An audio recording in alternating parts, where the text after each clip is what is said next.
So yesterday was my final personal Green Bay Packers 7-round mock draft. I went through over 11 mock drafts on my channel, but I did mention that I would do one more. In this final mock draft, I'll be trying to predict what the Green Bay Packers will actually do this upcoming weekend. We all have our draft crushes. We all have our mock drafts that we make on what we wish the Packers would do. That's exactly what I did yesterday. In my final mock, I went over what I want the Packers to do. If you haven't watched that already, you can click the link right above and go watch that video after this one. But in today's mock, I'm going to try to dive into the mind of Brian Gutekunst, which is very hard to do. I'd be happy to get a few of these right out of how many picks I make. For example, last year I mocked Tay Wicks and Carl Brooks to the Packers plenty of times among some of the other players they picked. But at the end of the day, it's very, very hard to predict what the Packers are going to do. So I'm going to take my best stab at it in today's video. I'm also going to be live for nights 1 and 2 of the NFL draft here on YouTube starting at 7:30 Eastern tomorrow. Still crazy to say that the draft literally is tomorrow. And then at 6:45 Eastern, 15 minutes before round 2 on Friday night, I'll also be releasing videos throughout the weekend, breaking down certain prospects that the Packers draft. So if that does interest you, definitely go down and click subscribe if you haven't already. All right, so let's bring up the screen and get into this final mock draft in the eyes of Brian Gutekunst. I have a ton of notes written down, including RAS scores, who they met with, which players went to the Senior Bowl. The Packers tend to draft a lot of players that went to the Senior Bowl. A lot of their mid to late round players are players they met with, at least in the last 2 seasons. And of course, we know they love athletes. So I have a list of players that kind of check all 3 of those boxes. They fit the Packers threshold, they're athletes, they met with them, and they also participated in the Senior Bowl. So I'm going to try to get as many of those guys as possible, as I feel those guys have the best chance of actually being drafted by the Green Bay Packers. So let's quickly get to our pick. I'm using, again, the PFF simulator, but I have the sliders tweaked a little bit to kind of match the consensus big board. I'm not going to go by the PFF big board, so if you see me taking players that are ranked way lower on PFF than where I take them, I'm mainly going by the consensus big board with a little bit of leeway there, because obviously the PFF board isn't what's going to happen on draft night. So let's get to our pick, because I do not see the Green Bay Packers trading up. So I've been kind of pondering what I think the Packers are going to do in the first round. And in yesterday's mock draft, what I want the Packers to do was draft Cooper DeJean, whether that's slightly trade up or say if he falls to 25, which isn't likely, but it could happen. I've been kind of going back and forth on what I think the Packers are going to do, and I honestly think they might trade down. And I think as much as it stinks, we might sit through the majority of the first round, and the Packers might trade out right to the beginning of this second round. Gutekunst went on record saying that he has 11 draft picks, and he would like more. Is that a smokescreen? Maybe. But I still think that the way the board will likely fall, even though Kool-Aid McKinstry will still be there at 25, most likely, and the Packers met with him, and I think they like him. I just don't know if they value him at pick 25 with some of the other players on the board. And I think it is also a possibility that they go with someone like Amarius Mims or Tyler Guyton, but I'm not sure if they're going to draft a pure just tackle in the first round. We know the Packers love their guys with versatility that can play outside, can play inside. Mims and Guyton are pure tackles, and that's where they will be. They're intriguing prospects, they're great athletes, and they have a ton of potential. And the Packers very well could just select Tyler Guyton at pick 25. I'm not saying that's not going to happen, but if I were to place like an odds on it, I do think the Packers trade back. So that's what we're going to do here. And we're going to trade back with the Carolina Panthers. The Panthers don't own a first round pick, obviously, after the trade with the Bears. So it makes sense for them to want to trade back into the first round here. So in this trade scenario, the way it would equate out is the Packers would be obviously swapping pick 25 for 33, but they could also pick up pick 101 right at the top of the 4th round and pick 41 at the top of the 5th round. So they'd be getting a 4th and 5th back to move back 8 spots. That's about the same value on the Rich Hill chart there, and it just makes sense. The Carolina Panthers trading back in, the Packers get to the start of the 2nd round. As much as it stinks, and I know it does, because we're all going to be sitting there, I'm going to be streaming for hours, and the Packers, very well could do this, and we could end up with 0 picks on the first night of the draft. But I'm trying to be in the mind of Brian Gutekunst here. And a lot of the time, it's out of the box. And everyone's kind of sitting there scratching their head after it happens. So let's go ahead and offer this trade. It's going to be accepted. Let's get to our pick at 33. So the Packers would start on the clock, night 2 of the NFL draft. And like I said, they very well could sit at 25. They could make a pick of either Kool-Aid McKinstry, Tyler Guyton, or Amarius Mims. But I just feel this could happen, or this is more likely. Them trading down and going Jordan Morgan, tackle/guard out of Arizona. It's not a pretty pick. I know a lot of people don't like Jordan Morgan. I'm not one of them. I personally do like Jordan Morgan. I like the versatility. You could play him at tackle if you want to. I think he's going to be a better guard at the NFL level. But the beauty of Jordan Morgan is the versatility, and you kind of just plug him in wherever you need him, right? Like you put your best 5 offensive linemen out there, and Jordan Morgan could be one of them, either guard or tackle. Good grades the last 2 seasons, only allowed 3 sacks the last 2 seasons, and we see the last 3 years all at left tackle, but I do think he transitions into guard at the NFL level. We see, as an athlete, Jordan Morgan, 9.24 RAS, 6'5", 311 pounds, 27 bench reps, elite speed of a 5.04, and good explosion grade. Jordan Morgan also being a Senior Bowl player, and yes, he's not 21 years old, but again, we're not in the first round. Since we traded out, yes, the Packers normally go 21-year-olds in the first round, but we're not in the first round, and I think Jordan Morgan would be a day 1 starter at right guard, or if you move Zach Tom into center, Jordan Morgan could start at right tackle or left tackle, depending wherever you want to put Rasheed Walker. And the Packers are clearly trying to add offensive linemen help, depth, talent to that room, and I think that's going to be the route they go. Like I said, it could be Mims, it could be Guyton, or they could go defense with Kool-Aid McKinstry, but I feel like there's just going to be a trade down to kind of match their value, and I think Jordan Morgan is good value here at 33, so that's my guess of what Gutekunst does in the first to second round of the NFL draft is Jordan Morgan, guard out of Arizona. We're on the clock at pick 41, and this one's plain and simple for me, and it's someone I've mocked the Green Bay Packers a ton. The Packers have met with him multiple times. He was part of this Senior Bowl. He's a great athlete. He's at a position of need, and on the consensus board, he falls right around this spot. He's actually the 39th ranked prospect on the consensus board, and that is, of course, Edgerrin Cooper. We've talked about him a bunch, so I'm not going to dive down into him too much. We actually have a separate video on him as well. I've mocked him to Packers so much. I do like the thought of him with the Green Bay Packers. As a player I also like, and I think this is just an easy pick at 41 to think of what the Packers are going to do. Round 1, very hard, but I think at 41, it's pretty straightforward. If Edgerrin Cooper's on the board, I feel like the Packers are going to go ahead and select Edgerrin Cooper at pick 41 with that Jets draft pick. So we're going Edgerrin Cooper, linebacker out of Texas A&M here at pick 41. Now we're at pick 58, and I think the Packers sit at 58 as well. They picked up a couple more draft picks with that trade down with the Carolina Panthers, again, kind of signaling that, hey, they could draft 13 to 14 players, add even more competition on this roster, and let the best players make the 53-man roster. So since we didn't go cornerback in the first round, it wasn't a DeJean, it wasn't a Kool-Aid McKinstry, I think the next option on the Packers board or Gutekunst's board, I think would be Max Melton. And I know we all like this, and it seems more of a personal thing, like, oh, it's Bo Melton's brother. We really want him on the Green Bay Packers. But outside of that, even if he wasn't Bo Melton's brother, he checks all the boxes for the Packers. He's a great athlete, a 9.09 RAS score, runs a 4.39 40, a little bit undersized for what the Packers usually go with, but they've not really followed those guidelines too heavily as of late. 5'11", 187 pounds, elite explosion grade.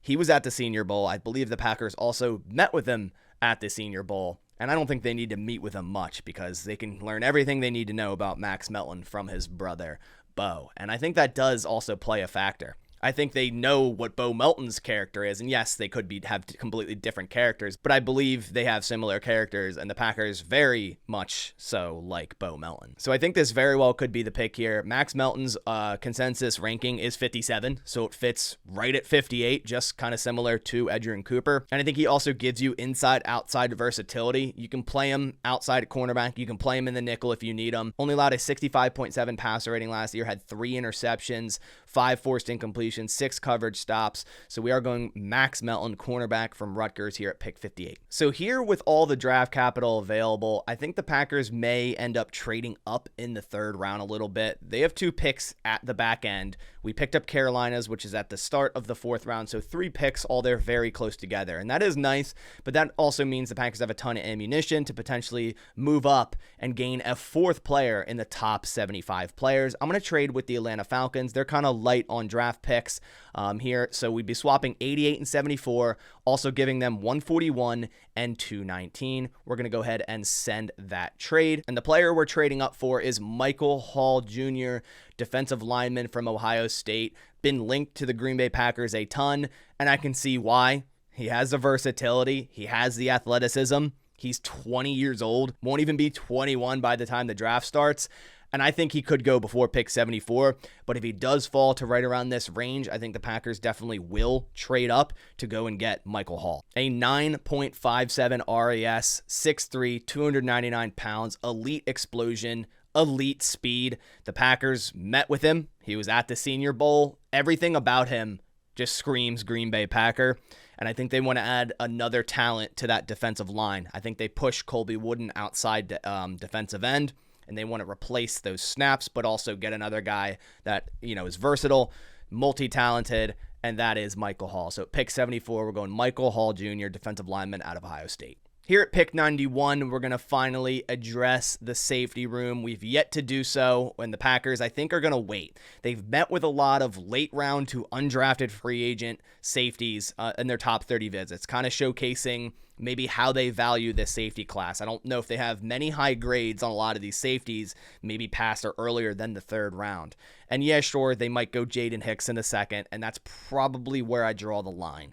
But after that, there are a lot of safeties in these middle rounds that I think the Packers really like. And Cole Bishop is one of them. He's on the big board 79th. So I think right here at 91 would be great value if he falls to 91. Now, although the Packers didn't meet with Cole Bishop, he was a part of the Senior Bowl, and he checks every other box. A 9.88 RAS, tremendous athlete, 6'2", 206, could fit right into that box safety role that Jeff Hafley wants. 39-inch vertical and elite speed for a safety. 4.45, can play with his hair on fire. That's what Jeff Hafley likes to say, and that's what Cole Bishop is. And I think the Packers could end up adding 2 safeties into this draft class, which I'll probably end up doing in this mock here. And the first one, I think, really could be Cole Bishop. I think there's a chance for Jaden Hicks, like I said, but I think Cole Bishop has better value in the 3rd than Jaden Hicks does in the 2nd. I think Cole Bishop could end up being one of the better safeties out of this draft class, and he just fits the Green Bay Packers, and that's what this mock draft is about. So we're going Cole Bishop, safety out of Utah, at pick 91. So here at 101, I would normally go Pooney here. Like, I screamed Dominic Pooney for the Green Bay Packers for the past 10 mock drafts. And the funny thing is, I'm not going to do it. Because I had the selection of Jordan Morgan, who's kind of the same thing. A tackle through college. I know Pooney did play left guard 2 years ago. A tackle through college, but offers tackle guard versatility. And I don't know if the first 2 linemen they select will be similar things. Tackle to guard versatility. I think they're going to select 2 versatile guys, the first 2. But the second lineman might be center to guard versatility, all interior rather than tackle to guard. So actually going to go with another player that the Packers have been heavily linked to, and that is Trevon Wallace, linebacker out of Kentucky. I mean, he's been talked about with the Green Bay Packers a ton. He's been flying up boards in terms of where other people had him ranked in the 200s. Some boards have him ranked in the 3rd round, the 2nd round. I've seen him all over the place. The consensus big board, all the ones averaged out, have him at 107. So we're picking here at 101, the start of the 4th. They've already added Edgerrin Cooper. I think Trevon Wallace is a different type of linebacker than Edgerrin Cooper. And adding both of those guys to that room would really shore up that linebacker room, which the Packers need to do, switching to this 4-3. He's still 21 years old, 6'2", 241. The Packers met with him. He was part of the Senior Bowl. And he's a great athlete, a 9.34 RS with tremendous speed, 4.51, 6'1", 237, tremendous elite explosion, 37.5-inch vertical, 10'7" broad jump. So we are going Trevon Wallace, linebacker out of Kentucky here at pick 101. So we're going to go ahead and trade up here in the 4th round with the Indianapolis Colts. We're going to be swapping 126 and 117. So moving up those 9 spots, and you're going to have to give 202 to do so. So we're going to go ahead and offer that trade there. And the player we traded up for is at the top of the board in this scenario, and that is going to be Ray Davis, someone I'm not massively high on. There's a lot of other running backs that I like better, but this is the running back that has the most ties to the Green Bay Packers in this entire draft process. And you can see why. The last 2 seasons, over 1,000 yards rushing, an 87.5 grade last year, 14 touchdowns rushing last year, but also is a factor in the receiving game. 32 receptions this year for 324 yards, 29 receptions in 2022 for 169 yards. Good after contact, 3.81 yards after contact per attempt. Great elusive rating of 96.6. We could see tied for 26 in the nation with yards after contact at 751. Forces a ton of missed tackles. Yes, he doesn't check the RAS, but running backs aren't really on that same threshold for RAS. It's kind of hard to have a high RAS as a running back because they're just built different, right? They're not like tremendous, like they're great athletes, but in terms of the RAS, the way it looks at it, it doesn't help them, right? 5'10", 216, a little bit on the older side, 24 years old, but is a running back that has been linked to the Green Bay Packers a ton. They've met with him. He went to the Senior Bowl. It makes sense. He's a good character. So we're going to go Ray Davis here, running back out of Kentucky at 117. And Ray Davis's consensus big board is at 118. So this just makes sense here. Here at pick 169 is a player I'm obsessed with, but I also think could be drafted by the Green Bay Packers, and that is Kitan Oladapo.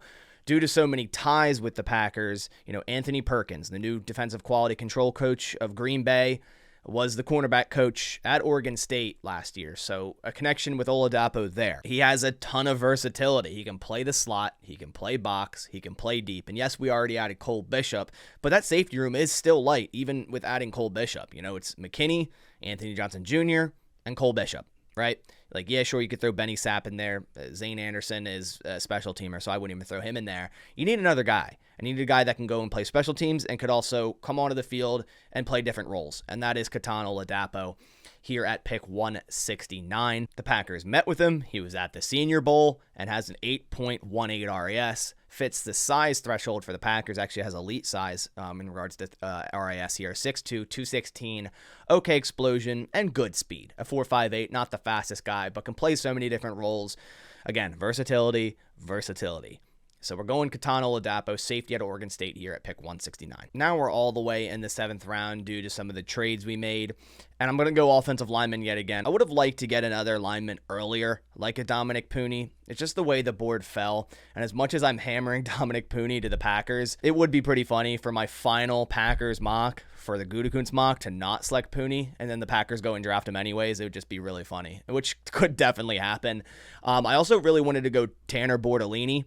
I was kind of questioning around that Ray Davis pick. Do I go Bortolini? Do I go Ray Davis? Bortolini, that's why I made that comment. Hey, maybe they'll draft a guy with center to guard versatility that Bortolini has. But a guy they've also been linked with heavily, and I think will be a target in the 7th round, is Donovan Jennings out of USF. Last 3 seasons at left tackle, just like Jordan Morgan. And just like Jordan Morgan, he offers tackle to guard versatility. Because at the end of the day, if the Packers do indeed move Zach Tom into center, like, they're set there. Like, they're fine there. That's who they have. He will be their center for many, many, many years to come. So they don't necessarily need a guy that has center versatility, unless, of course, Zach Tom were to get hurt, which obviously no one wants, but Elton Jenkins has played center before, so I don't think that's too much of an issue there. Donovan Jennings as a guard on RAS has a 9.65, 6'4", so you can see why he plugs right into guard, 323 pounds, elite speed, great agility. We see that 3-cone. The Packers love the 3-cone for their offensive linemen.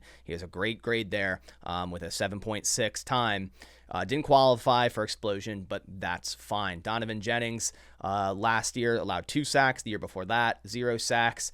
He's been linked to the Packers. The Packers have met with him multiple times. He was part of the Senior Bowl, and he's an athlete with versatility on the offensive line. Like, he checks all the boxes. So we're going Donovan Jennings here, tackle out of USF. So here with our final pick, I'm going to go quarterback. I would go wide receiver. I do think the Packers add a wide receiver in this draft class. I think they do add one. Anywhere from the 6th to 7th round. We know Gutekunst loves competition, and although everyone could sit here and say the wide receiver room is set, which I would, you can always have more competition. But I'm going to go quarterback because he made an open comment about that, saying he wants to add more quarterbacks into that room via the draft. That was pretty much a given. Like, hey, we're going to draft a quarterback this year. What time that will be, I don't think it could be any earlier than the 6th round after they just, spent a 5th on Clifford the year before. I think they could go quarterback in the 6th, but it's probably more likely they go quarterback in the 7th. And just take your pick, right? If Melton falls all the way to the 7th, I think the Packers 100% go and get Joe Melton, but I don't think he falls to the 7th. Another guy I think they'll be targeting is Sam Hartman from Notre Dame. I feel that's a guy that would be great to add into the quarterback room. Tons of experience, obviously. 24 years old, kind of a down 2023, but you see the last 2 seasons in 2022 and 2021. I mean, he was pretty damn good. 38 touchdowns in 2022, 12 interceptions, 39 touchdowns in 2021, 14 interceptions. And by all means, Sam Hartman, probably a lot better value than here at 255. But even on the consensus board, he's ranked at 260. And Sam Hartman very well could also go undrafted, and the Packers could also bring him in there. But I'm going quarterback here because of what Brian Gutekunst said, and it just seems very likely they're going to draft one in this draft. So with our final pick of our actual final mock of the 2024 offseason, we go Sam Hartman, quarterback out of Notre Dame. All right, so now let's quickly go over the final mock draft, the Brian Gutekunst, or in the mind of Brian Gutekunst, or doing my best representation of that mock draft. And although I mentioned earlier that Gutekunst wants more picks and could end up with more picks, we actually ended up with less here. We have 10 total picks because we made a couple trade-ups. We made a trade down, but we also made a couple trade-ups to snag the players that I feel fit the Green Bay Packers. Now, come this draft weekend, they might not need to trade up for some of these players. This is also based off of a PFF simulator where I'm kind of sitting here going, oh, that player is going to be taken on this simulator, so I got to get him because, I think he's going to be a Green Bay Packer. So, although we have 10 here, they could definitely end up with all these players and 2 more. That could definitely happen. Are they going to end up with all these players? 100% no. I'd be happy to get 2 to 3 right. That's honestly where I'm at. It is so difficult to predict the Green Bay Packers, so I'm doing my best here at trying to. We go Jordan Morgan after a trade down out of the 1st round. I know a lot of people are going to hate it, but to me, it just seems like a Packers move. Trade down, get a versatile offensive lineman. That's an athlete, inside-outside versatility. I just think he's going to be well-liked by the Green Bay Packers. Then at 41, we go Edgerrin Cooper. Don't mind the grades. Again, PFF. They have guys graded differently. Edgerrin Cooper on the big board is quite literally right there. And I think if he's available at 41, the Packers run that card up and add him into the linebacker room that needs talent. Then we go Max Melton at 58. Now, this is one that I really like, and I think the Packers will also like, but they could go a completely different route here at 58. They could go another offensive lineman here. They very well could. They could go wide receiver here. There's been crazier things by the Green Bay Packers, but I'm just trying to do the most plausible, do the most high percentage in my opinion. So Max Melton here at 58, checks all the boxes, Senior Bowl, athlete, brother of Bo, need it cornerback, versatility, inside, outside. Michael Hall at 74, he very well could go earlier than this. We had to trade up for him here. Met with the Packers, Senior Bowl, athlete, versatility. You get the trend here, where we're going with a lot of these players, because that's how the Packers draft. Cole Bishop at 91. I don't believe the Packers met with him, but he was part of the Senior Bowl. I think he fits that box safety role that the Packers desperately need. Great athlete, but also a little bit of versatility. But he's going to be a box safety at the NFL level, and I think he's going to be a good one. And I think that's awesome value there at 91. Then we go Trevon Wallace at 101. Been linked to the Packers a ton. A great athlete. And I think they do add 2 linebackers to this room. round 2 and round 4, that probably sounds about right. Whenever they need a position, they kind of double up close in that draft, whether it's wide receiver or tight end like last year with Musgrave and Kraft back-to-back second to third round, right? So this also makes sense, and the Packers have been heavily linked to both of these guys, Cooper and Trevon Wallace. Then we go Ray Davis at 117. This is right around where he is on the consensus, and he's probably the most linked running back to the Packers. He's actually the only running back I believe they met with a top 30 visit, so that kind of tells you maybe they don't value running back as much in this draft. But if Ray Davis is there, say in the 4th, maybe even late 4th round, I think the Packers do select him. Tremendous guy, a lot of experience. Yeah, 24 years old, but knows how to run the football and can catch out of the backfield as well. Then we go Kitan Oladapo at 169. You guys know how much I like him. And as much as I want him to be a Packer, I do think the Packers have him on his board. They've met with him. Senior Bowl, coach ties here with Green Bay, fits a lot of roles on that defense. Then we go Donovan Jennings in the 7th round. The Packers have met with him. Tackle to guard versatility. Likely will be a guard at the NFL level. And the Packers, I would really like to add 3 linemen in this draft. I really would. So if I had another pick, it would have been a lineman. I would love to add Tanner Bortolini as well as these 2 guys, Donovan Jennings and Jordan Morgan. It just simply didn't work out that way. So I'm going to put a little asterisk on Tanner Bortolini. Great athlete. I think the Packers are eyeing him. As much as I would like to add a ton of players here, I really wasn't able to, and that's how the draft works, right? Donovan Jennings fits the Packers. Then we go quarterback. Just talked about it. The Packers are going to probably draft a quarterback in this draft. Gutekunst has mentioned it multiple times. Sam Hartman makes sense, ton of experience, and I think would be just an awesome 3rd quarterback to have in that room. And eventually, over time, maybe Sean Clifford then has trade value. You trade him for, say, a 3rd round, 4th round pick. Now Sam Hartman's your backup, and you repeat the process. It's what the Packers used to do in the old days a ton, right? So many different quarterbacks started in Green Bay and ended up getting traded out. Aaron Brooks, Mark Brunell, the list goes on. And I think the Packers want to get back to that. So that does it for my final Green Bay Packers 7-round mock draft of 2024, trying to best dictate what Brian Gutekunst is going to do this weekend. And like I said, I'd be happy to get 2 to 3 right on here. I'm really hoping I do. If I get more than 5, I'm going to go play the lottery, because at that point, it's just so hard to predict what the Packers are going to do. Let me know down in the comments below what you think of this mock. Do you think a lot of these players could end up being Green Bay Packers, or what other players do you really think in your mind, like, hey, this guy's going to be a Packer? Let me know down below. But I appreciate you guys coming by. If you did like the video, leave a like down below. Reminder, I'm going live tomorrow for round 1 and live for rounds 2 and 3 on Friday. So make sure to come hang out, watch the draft, react. It's going to be an awesome time. But I'll catch you on the next one. Thanks for watching. And as always, go Pack Go.